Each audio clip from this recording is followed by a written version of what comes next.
Hello guys! Hello Earth Signs! Hello Gemini! Libra and Aquarius! Welcome dito sa aking channel, Kapalaran 888. Welcome! Alamin natin ang daily tarot reading mo sa araw na ito. Ito'y general reading, pwede kang makaresonate or gamitin natin ang ating intuition para sa reading na to para makaresonate ka. Okay, so mayroong number 12 and courtship. Single, privilege. So, babae ka ba or lalaki? Kasi kung makikita mo dito, it's either babae ka man or lalaki. Kung ikaw ay may pera, posibleng ikaw yung magiging source of financial ng taong to. Pero kung ikaw ay walang pera sa ngayon mismo, single ka, posibleng may mag-offer sa'yo ng relationship, and ang taong ito ay sobrang financially stable siya. So, ibig sabihin, balance ang kanyang financial. So, hindi lang relationship yung pwede niyang i-offer sa'yo, pwede niya din i-offer yung pera. Courtship. So, yung courtship na to, hindi lang naman to sa intimate relationship, pwedeng sa business. Pwedeng ikaw ay may gustong simulan na business, gusto mo ng investor, pwedeng yung kapatid mo na may ipon, malaki yung sweldo niya, malaki yung ipon niya, or kaibigan, parents, siblings, pwedeng liligawan mo siya para, di ba, mag-finance, mag-invest sa business na gusto mong simulan. So, comment down below. Okay. Or pwedeng yung iba sa'yo dyan, gusto yung mag-apply sa isang company na mataas yung sweldo, mataas yung reputasyon, parang ganan. Pwede nyo iba sa inyo dyan, gusto mag-abroad. Seven of Pentacles, sinasabi ng baraha sa'yo dito na yung financial success ay kailangan nating maging mapasensya. Okay. Etong Seven of Pentacles na to is parang medyo nakakaramdam ka ng konting-konti lang, konting impatience. Dahil matagal ka nang naghihintay eh. It's either nahang siya na sweldo. Pwedeng sweldo mo siya last July 2023 or 7 months ago. And then until now, hindi pa binibigay sa'yo. So, nakikita natin yung iba sa'yo dyan na medyo irritated na, irritable na dahil ang tagal na nilang naghihintay. So, ngayon, sinasabi sir dito ng Knight of Swords na posibleng may balita ka na. So, huwag kang masyadong mag-alala kasi sinasabi ng baraha sa'yo dito, may iba sa inyo na nag-aalala, lalo na sa usaping pera. Merong Wheel of Fortune dito. So, ibig sabihin, air signs, may posibleng pagbabago na magaganap sa araw na ito. May celebration, biglang iikot yung Wheel of Fortune para bigyan ka ng clarity. Or siguro, yung kung makikita mo to, itong Knight of Swords is naghihintay ka, 'di ba? Sobrang tingnan mo to. Seven of Pentacles, Knight of Swords, and then the Moon. Tapos may Wheel of Fortune dito. So ibig sabihin niya, naghihintay ka, sobra kang nag-aalala kung kailan mo makukuha yung tagumpay, kung kailan mo makukuha yung pera, kailan ka ba magiging mayaman, kailan ka ba kikita ng malaki, kailan ka ba makakapasok sa dream company mo or ganito ganyan.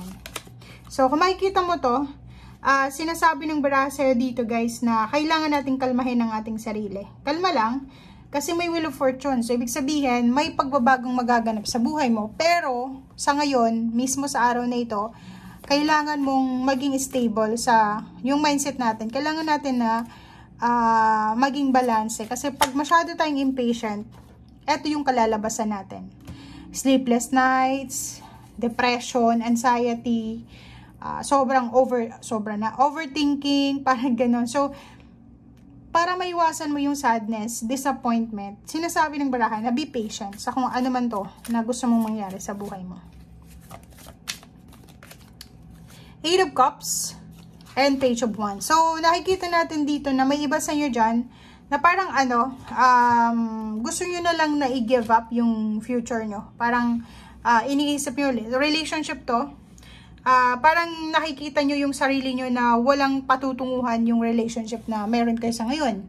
Like, siguro naghahangad kayo ng kasal, naghahangad kayo ng baby, or kung ano man, stability sa relationship, and then walang nangyayari. So kung makikita mo to, ang 8 of Cups is parang gusto mong i-abandon na yung future mo with someone, kung sino man ito. Or pwedeng work, pwedeng kung ano yung ginagawa mong trabaho sa ngayon, and naghihintay ka ng improvement, walang improvement na nangyayari. So parang feeling mo, useless yung paghihintay ko, is a waste of time. Why not na baguhin ko yung direction ko? Why not na baguhin ko yung mindset ko, yung goals ko? Okay, 3 of Wands, still waiting. So, sinasabi ng baraha sa'yo dito na yung iba sa'yo dyan, especially yung unemployed, pwedeng naghihintay kayo ng sobrang tagal na. Matagal na siguro kayo naghihintay, mga 7 months, 7 years na unemployed. And ngayon, feeling nyo sobrang competitive ng mundo ngayon eh. Ang daming unemployed ngayon and mababa yung employment rate ngayon. So parang sinasabi ng baraha dito na mag-ingat ka kasi may mga self-imposed competition vibes sa sarili mo lang, 'di ba? Yung parang hindi mo pa nasusubukan pero sumusuko ka na, 'di ba? Like alam mo, dumating ka sa isang agency, sa isang HR, tapos nakita mo ang daming nakapila. Mag-a-apply ka ng trabaho, 'di ba? Or pwedeng kukuha ka ng NBI clearance or kung ano pa man na government documents.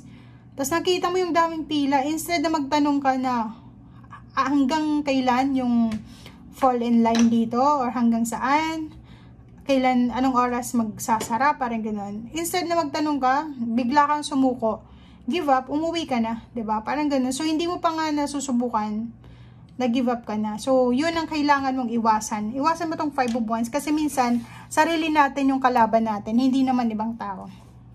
Like sa work, nakikita mo sa mga Facebook accounts, maraming mga kakilala ka na nasa abroad, nag-enjoy, masaya, parang feeling mo kaya mo naman, but hindi mo masyadong anong tawag dito, binibigyan ng focus. Gusto mo pero ayaw mong subukan, natatakot ka. So yun yung kailangan mong iwasan. King of Pentacles, sinasabi ng barahan na yung success natin, yung gusto mong mahawakan yung success, ay nasa iyo yan mismo. Tingnan mo, walang magic dito sa mundo, walang magic. Ang magic is combination yan ng sipag, tiyaga, pagiging mabuting tao, hindi tayo manlamang ng kapwa, and yung financial success, magic niyan is talagang kumilos tayo. Okay? Ace of Wands. So yun, sinasabi ng baraha sa'yo dito na Ace of Wands, and then 2 of Pentacles na simulan na natin. Simulan na natin sa araw na ito yung baguhin natin yung mga unhealthy habits natin. Yung masyado kang negative, overthinkers na Aquarius, Gemini in Libra, o yung ibang aggressive naman na decision ng decision pero hindi naman sigurado, tapos like may sobrang excited mag-process ng papers, ng papeles kasi mag-a-apply ng trabaho sa ibang bansa or mag-a-apply ng trabaho, magpapakasal. Tas once na nakaranas na ng mga struggles, like napagod na, nainis na, titigil bigla. So yun ang dapat mong iwasan kasi sarili mo yun eh, kakompetensya mo. Hindi yung ibang tao yung kailangan mong ingatan, kundi yung sarili mong tawag dito, anong tawag dito, katamaran. Sorry pero yung sinasabi eh, katamaran, sariling isip natin, sariling mindset, sariling mga ano to eh, mga unhealthy habits, unhealthy thoughts, negative. Okay, kailangan mo yun na alisin. Subukan mo, wag kang matakot. Lalo na dun sa Aquarius and Libra, subukan nyo. Kasi yung Gemini naman is, wala naman silang problema sa pagsubok na yan. Kasi yung Gemini, aggressive sila. So, subukan talaga nila lahat. Wala silang kinakatakutan. Pero yung Libra and Aquarius, medyo overthinkers sila. So, thank you guys and see you again. Bye!